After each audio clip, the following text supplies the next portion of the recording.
My name is Miodrag Kuc. I'm an architect, urban planner, sociologist, artist. And my goal of today is to take you through the Zhitny Rynok, the great place of resilience and trade place of Kiev. Just for your information, the place has a long history and connection to the district Podil. Market was always there, and this was the district of trade and first industrial revolution of Kiev.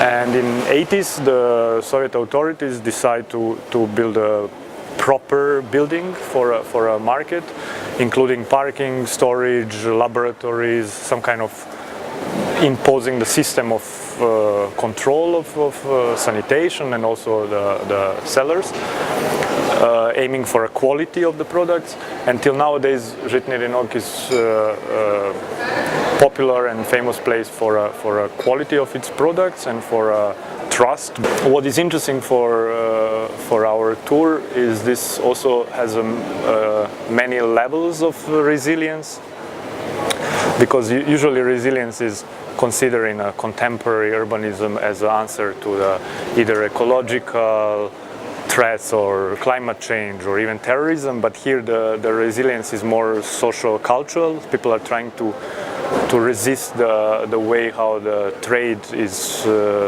changing, the more shopping centers and new culture of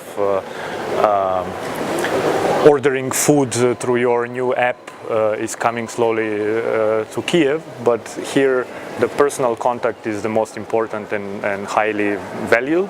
And the regular customers. Regular customers sometimes also have different prices than the tourist like me.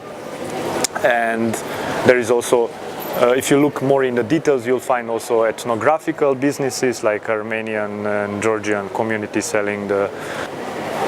And what is really value of this place, beside this software, what I call it, is really beautiful architecture of this building. It was built in the 80s as a classical representation of the neo-modernist Soviet architecture.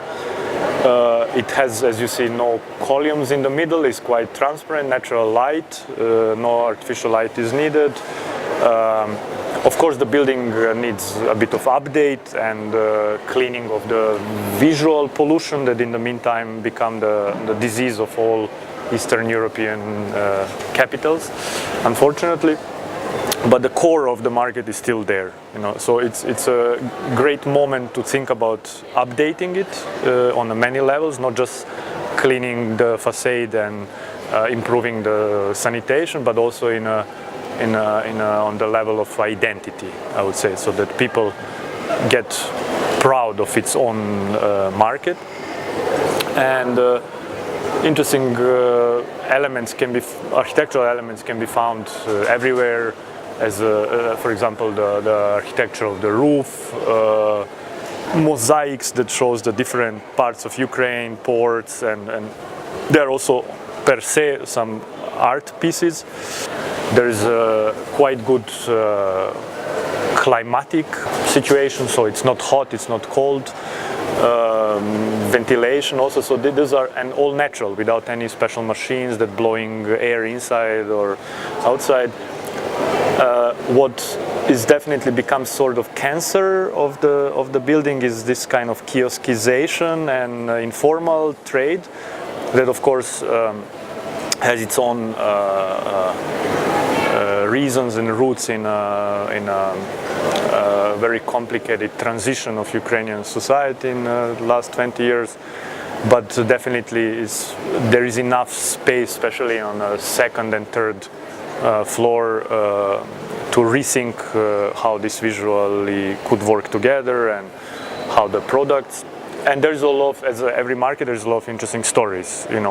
Why today we don't have a chance to see a lot of babushkas on the outside because it's maybe day of control, but tomorrow maybe not. There is a possibility to buy some illegal goods like ikra under the table. You just have to ask the one special guy.